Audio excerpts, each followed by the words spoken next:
Renato and Jackie for another episode of Spill the Petals, and we have yet another wonderful guest on the podcast. We have Bob Tucker of Miss Daisy's in Leesburg, Florida. So he's a real deal florist. But the reason why we want to chat with him today is because he happens to also be the executive director for Florida State Florists Association, and we wanted to share really a bit of the background of what it takes to run a state floral association. So we're going to start off with the quick question. You're an executive director for a state association. I don't think that's a common thing. What are some of the advantages of a state association having an executive director? Well, some of the advantages, I believe, are you have somebody that's in constant control of the day-to-day operations of the association. So there's always somebody to go to. You have somebody that's also looking out for the interest of the association. So always also trying to make sure that the board and the directors are also staying within the guidelines of the bylaws and well, let's just be honest about this. There have been a handful of state associations that are no longer. Correct. Because they were just run by volunteers. I'll go ahead and name it. Like the first one I recall that went out of business was like the Northwest Florist Association. And then we go over to the east side of the country, and Northeast Florist Association also went under. And it wasn't because the volunteers weren't passionate or devoted time, but I think you may have that passion and time for volunteers, but what you were saying, if you don't have a point person to manage all that, I think it could be a challenge for any state organization. Well, there's a lot of state associations that have gone by the wayside. I mean, at one point, there was an association in every state. Mm-hmm. And then some of them began to join forces, and some of that was so that they could have a position for an executive director, because a lot of times an executive director is looking to be paid. And like Bob was saying, because just coming off of being president of Florida State, one of the things that we look at is the executive director is responsible for, as Bob said, directing the board of directors, watching out for those day-to-day activities. And if you ask a volunteer to do that, it becomes challenging. Some are more than willing to pick up the reins and run with it, but not always. And that's what we found even with Florida State, that the volunteer commitment has changed over the last several years, especially with that work-life balance. And do I want to give my time to a state association to help the industry, or do I want to spend time with my grandchildren, or go on vacation, or do this? It takes a big commitment. It does. And one of the other things that in the background that a lot of people don't realize that I do as an executive director is really keep on track with everything, like I said, with the day-to-day operation, including things like making sure that our annual taxes and reports are filed. It's a business. It's a business. And I think a lot of associations, because they are all volunteer, again, that's one of those things that can slip by the wayside. And the last thing you want to do is get involved with IRS or state. There's other things that you have to follow along with your bylaws that have been written, and make sure that certain things are done within certain time limitations, as directed by the bylaws. And so if you don't have somebody that's looking out for those things, it's very easily to slip into trouble quick. So, yeah, it's like you need somewhere to send the mail. You need someone that deposits the checks, the memberships, that follows up with everyone. Those are all the things an executive director can consistently maintain. And then with having someone in the position for many years, you get that continuity of this is what's happened over the last several years. Oh yeah, I know them. This is where I need to reach out to them instead of there. So you get a lot of that helps make a state association much more successful. That is hard if you don't have that same person in a consistent position that can follow up on those sort of things. Because even for the members and even our vendor partners, they have a person to go to versus, okay, who am I supposed to contact now when you have a change of board, which is usually done annually. That's a big challenge for us every year. And it is. Every year, yeah. I mean, for us as a vendor partner with a lot of state organizations, sometimes you don't know who to chat with.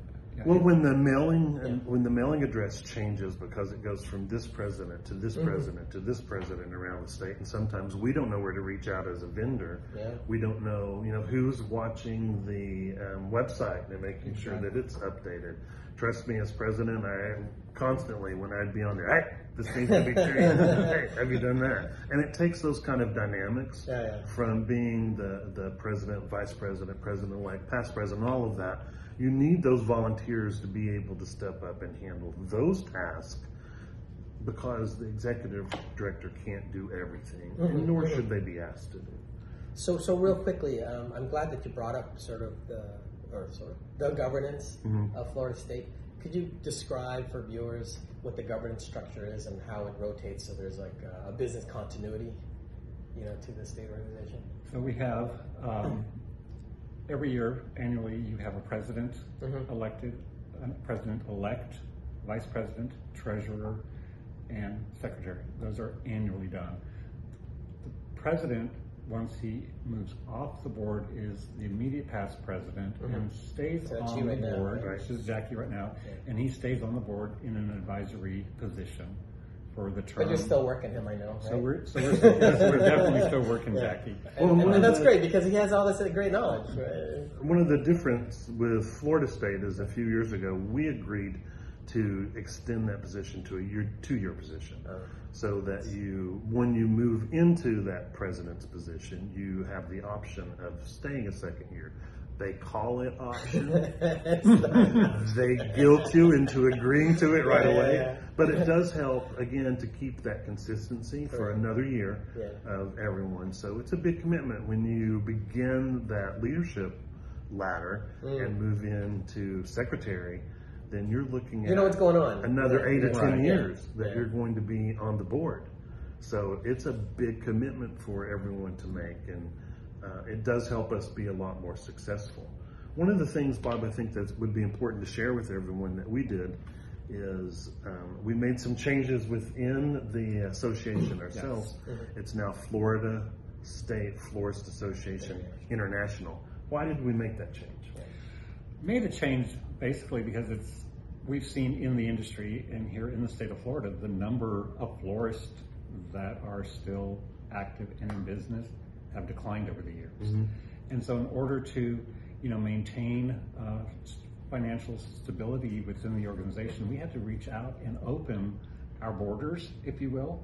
So a couple of years ago during COVID, we had started the Design Challenge International, which was a virtual competition, the first ever done of its that nature. That's very cool. Super successful. We've been very successful with it. And we have video on that, right? On our channel, so check it out. And in doing so, we decided we wanted to engage everybody. So we put before our membership and our board to change our bylaws to open membership to anybody. No matter where you live, what country, where you are. So give me some numbers. How many people that are outside of Florida that are part of Florida State? Outside of Florida right now, there's probably about 60. Oh, wow. Yeah. That's pretty good. Well, again, a lot of the state associations closed and they no longer were available. So you got we Georgia, have a lot, Louisiana. We have a lot of the other state members that rolled over, but it's the international members that really surprise us. Yes. Because we had in our convention in July, we had people from 12 different countries? Gosh. Yes, Israel. That were attended? Yeah. Israel, Panama, Brazil. So a lot of South American. Poland, Malaysia. I mean, it was. That's crazy.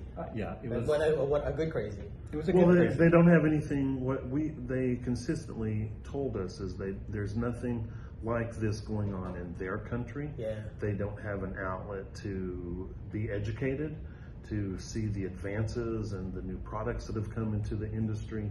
So they have joined us with Florida State, and we are happy to have them because it helps all of the members. Their membership, their knowledge, their design style has all been so valuable to our members. It is, and the one thing that I get back from, the people that are international in particular is their first time coming to one of our conventions or being outside of their country here in Florida where we have our conventions. They are just amazed at the camaraderie and the open arms that they're welcomed with. I know like Idana Yen from our Design Challenge International this last convention, and Anna from Poland. They met other people at the convention that also spoke their languages as well. It was incredible to be in a room where you're hearing all these languages being spoken, and but ultimately we all speak the same language. We all speak flowers, Right. and and it didn't matter if they were in competition per se with each other in some of the different competitions we were holding. They all became just like the best of friends immediately. And that's one thing I think that we pride ourselves in, is that we have a camaraderie within our association that's second to none.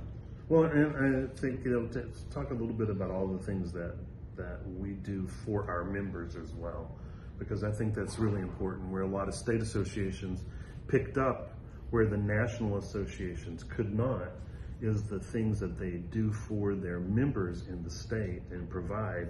And it's incredible what we are able to provide from Florida. I wanted to backtrack a little bit because I know we mentioned a couple of organizations that are no longer in business, but that almost happened in Florida.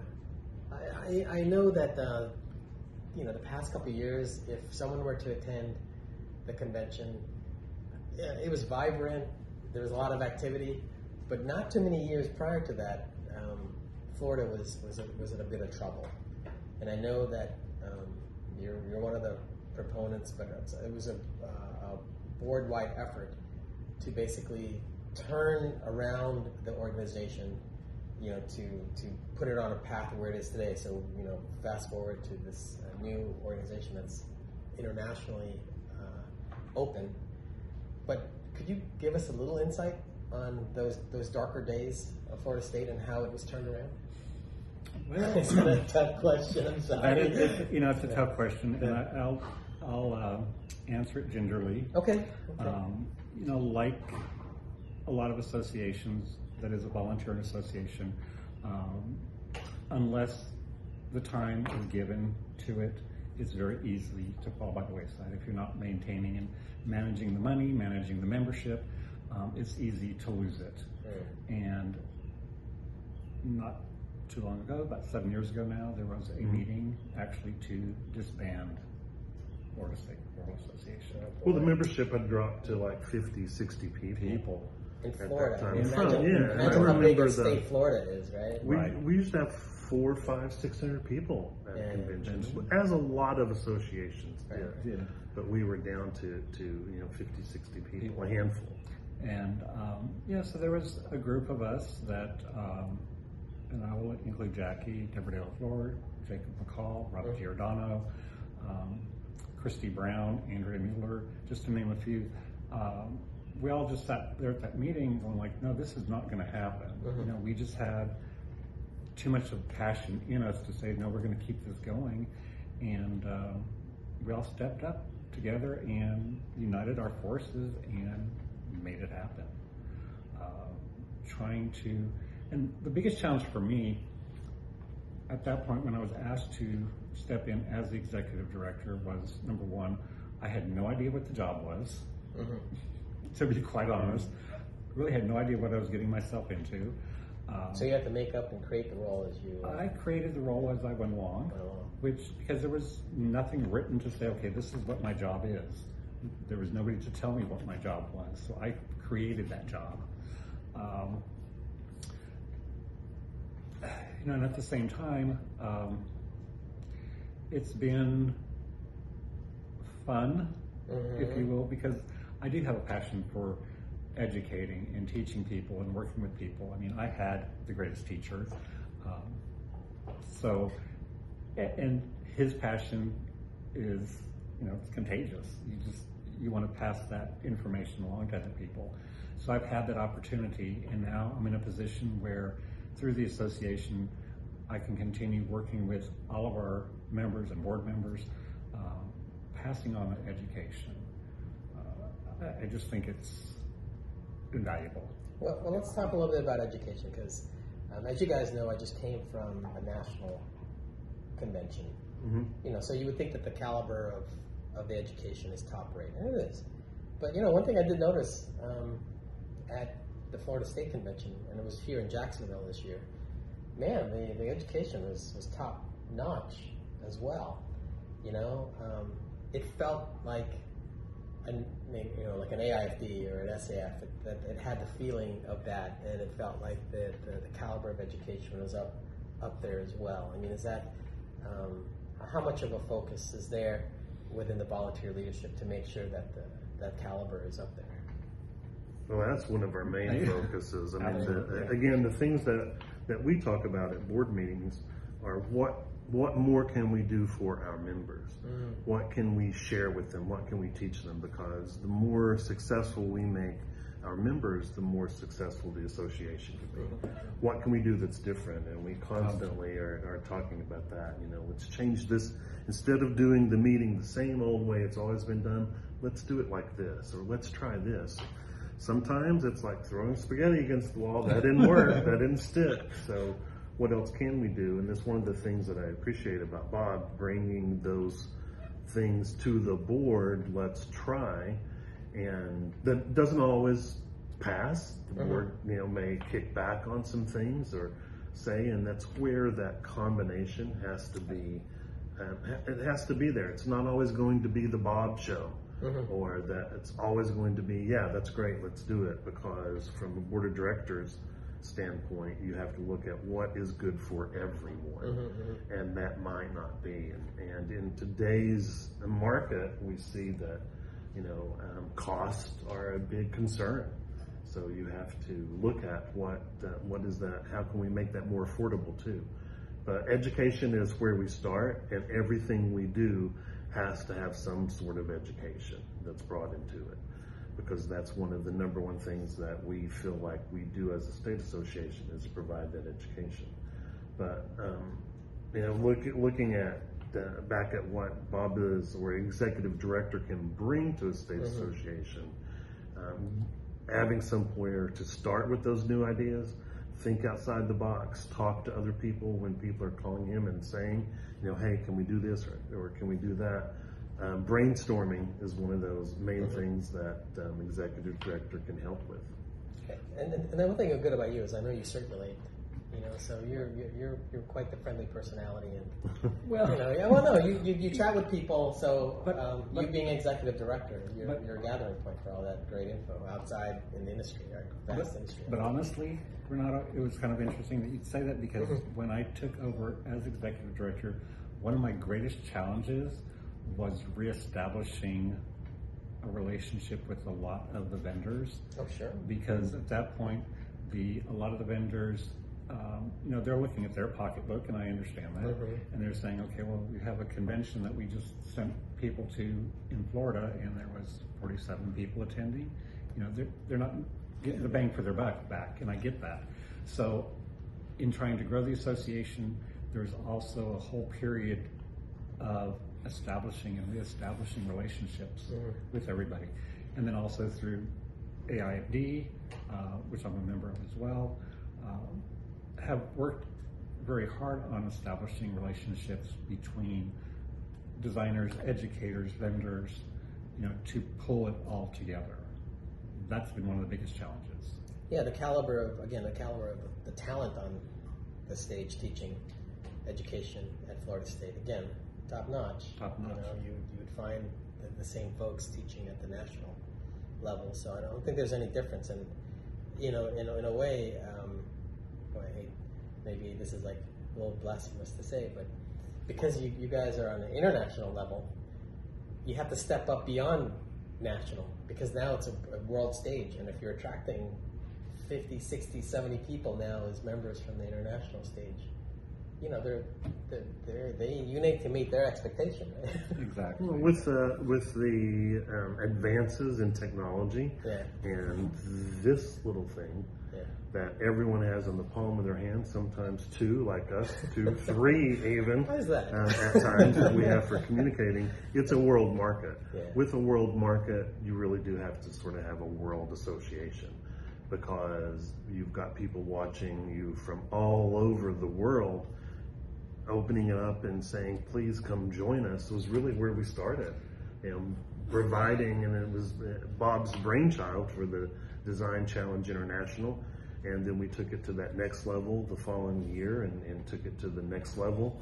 And this year, stay tuned, because we've got some other changes that we're looking at that we want to Can incorporate. you spill the petals on that? We want to hold on just a little bit. We're ironing out a few details, but we will promise to do another broadcast talking about it, because we'll want to market it, and we want to really be able to have everything buttoned up when we do that. And so for us, when we would normally, prior to doing Design Challenge International, if we would do a social media post on Facebook, Instagram, we may get 50, 60 interactions, responses to it. Most of the time it'd be 10, 15, just not a whole lot going on. Once we started doing Design Challenge International, having all the people that were competing in it, also reposting and sharing and asking for votes, the results were astounding. It ended up going into the 50,000, 70,000, 100,000. I could confirm all that, because Jack and I were even having a conversation at the convention. I would post something, on behalf of, or I would tag Florida State, of course. And even though this was like a Floriology post, and we have a good following too, so it's not that I wasn't expecting nothing. Right. But the response that I got to the post, I said, Jackie, I just posted this literally 2 minutes ago, and there's already 20 likes on it, and there's you could see people commenting and stuff. So I was very impressed with the engagement. And even when we did the original Design Challenge International, just the overall response to me just kind of blew my mind, because here I'm sitting in my office, little Leesburg, Florida, little nowhere, Florida, and I'm looking, and it's like all of a sudden, people started voting, and using the form that we were using, we were able to track what type of device it was cast on. It was a computer, phone, what type of phone, literally down to the country. So you have all the analytics. So we have all the analytics, and it was amazing, because we hit. That's really important, guys. I mean, you need to know that. Mind you, there's 7 continents. Yeah. One of them is Antarctica, where nobody lives. Hold on, there was something from Antarctica? There was nothing from Antarctica. I would have been really impressed with that. I was waiting for one. I was waiting for one penguin. But we hit all 6 continents. That's awesome. 57 countries. I mean, it was just, and some of the countries that are popping up, where's that? And I'm having to try to figure out where it was. I mean, it was insane, the numbers alone. Well, a little bit self-serving, but, because Floriology attached Florida State and BloomNet, I'm not, so we had BloomNet posts, we had a Floriology post. Partnering with Florida was a benefit to us from a social perspective, because now we've exposed Floriology and BloomNet to a wider audience. Yes. Getting back to what you guys were saying about, And that's part of the purpose of what Florida State's trying to do as well, is when we're working with our vendor partners, is to give as much exposure to them in return for what they do for us. I mean, it's a two-way street. It can't be just, one way. We can't grow on our own, and one of the great things that we value is our vendor relationships and how those have grown over the last 6-7 years, and we continue to reach out. What can we do? How can we help you? How can we give more exposure? Because the more exposure we give to our vendors, the more they want to do for us. And that's really a win-win situation for everyone. So, and even right now, we're working on a complete package that's going to be of value to our vendors, including social media posts for them, banner ads on our website, just a lot of different things. Just links back and forth to their website as well. Just how it should be. So, like even now on our website, we have all of our partners are links to their websites as well. But we're trying to, add value to the membership. I mean, honestly, we charge $100 a year. It's a drop in the bucket in comparison to what a lot of associations are charging, or memberships, or even, some of your gym clubs or whatever. It's a drop in the bucket. but it's still money. So we have to give value to our partners and our members, for that membership fee. And we know that every state association cannot just step up and say, okay, great, we're going to have an executive director. It's a process you have to work through. It's a process that you have to negotiate, and you have to negotiate with the people on how we can support them in that position, because, again, most people are looking for, either pay or benefits in some way to make it worthwhile taking on a second job, because it is kind of a second job. So we value Bob tremendously at it's a busy shop in the state level, and everything he does for us to keep the state association going. But we encourage those that are out there that have a state association to consider and think about it. Reach out to us. We talk to other state associations all the time on how we can make it stronger, because the stronger we make the state associations and the members, the stronger the industry is, and that's really what it comes back down to. Well, we should invite them to the next shindig in Florida. Like, when's the next one, or where's the next one? Like, we know when. Well, the next one is going to be June 7th through the 9th in Tampa, Florida. Yeah. We are at the Renaissance Hotel at the International Plaza. It's close to the airport, free airport shuttle. Lots to do in Tampa. Lots to do in Tampa. So we've got, we're going to be unveiling here pretty soon a really fun and exciting weekend for everybody. Kind of mixing it up again just to keep it fun and lively. And those details will be coming out fairly soon. In the meantime, if you do go to the Florida State Florist Association.com website, it's right there. You can pre-register for convention for next year, and if you register and pay by December 31st, you can also win a $1,000 shopping spree. We'll be entered to win. Everyone doesn't win. Be careful of that. Not everybody wins. You can enter to win. Enter to win a $1,000 shopping spree. Nice, very good. Lots of good things that are going on. So do check out the website right here and connect with Florida State. We're happy to assist in any way we can, because we want to make the industry stronger. Any last words you want to share? Can we say one more time what the dates are for next year and how to get in touch with you? June 7th through the 9th, Tampa, Florida, and they can reach me at info right there. Info right there. Florida State Florist Association.com. Or reach out to us here at Floriology, and we'll be happy to point you in the right direction and answer any questions that we possibly can. Remember, we try to do a podcast about every week or two so that we can bring information on technology, industry, and education, what that's going on out and about. We try to grab those that Renato and I run into along the way, and Bob happened to be here doing some other things, so kind of threw him in the seat before he even knew it, to bring as much as we can to you. So be sure and check out. And anything else that you want to share, Renato? No, I think we covered it all. Just don't forget to, if you're listening to this podcast via audio, this is probably on the Apple Podcast Network, but you could certainly catch the video version with all these links that we're air pointing to on YouTube and Facebook. So check out the podcast there as well. And that's all I have. Zach, you like to And remember, there's no use crying over spilled petals. We'll see you again soon. See you later. Bye.